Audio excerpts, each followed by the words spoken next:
সরকার জাতীয় রাজস্ব board NBR এর সংস্কার শুরু করেছে।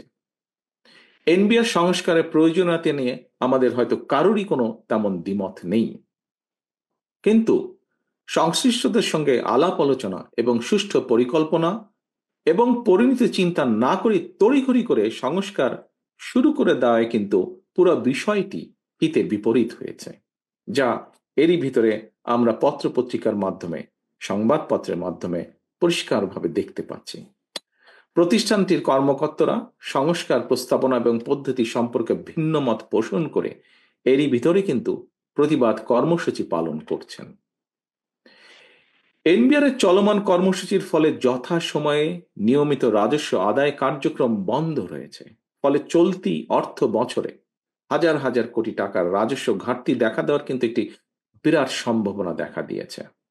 অন্তর্বর্তীকালীন সরকার এখনো তাদের কর্ম পরিকল্পনার অগ্রাধিকার কোনটি তাদের প্রায়োরিটি নির্ধারণ করতে পেরেছেন বলে কিন্তু মনে করার কোনোই কারণ নেই।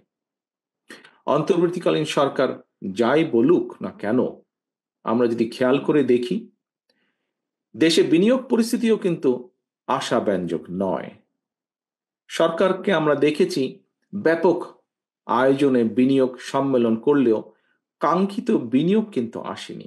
দেশি কিংবা বিদেশি বিনিয়োগ পরিবেশের জন্য রাজনৈতিক স্থিতিশীলতা এবং স্থিতিশীল একটি সরকার অত্যন্ত গুরুত্বপূর্ণ।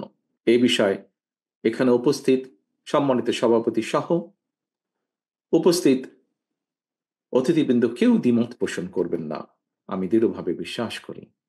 সুতরাং শুধু জনগণের রাজনৈতিক ক্ষমতায়ন কিংবা জনগণের ভোট প্রয়োগের অধিকার প্রতিষ্ঠার জন্যই নয়, বরং একই সাথে দেশের অর্থনৈতিক উন্নয়নের জন্য দেশি বিদেশি বিনিয়োগ পরিবেশ নিশ্চিত করার জন্য জনগণের ভোটে নির্বাচিত জনগণের কাছে জবাবদিহিমূলক সরকার প্রতিষ্ঠা অত্যন্ত জরুরি।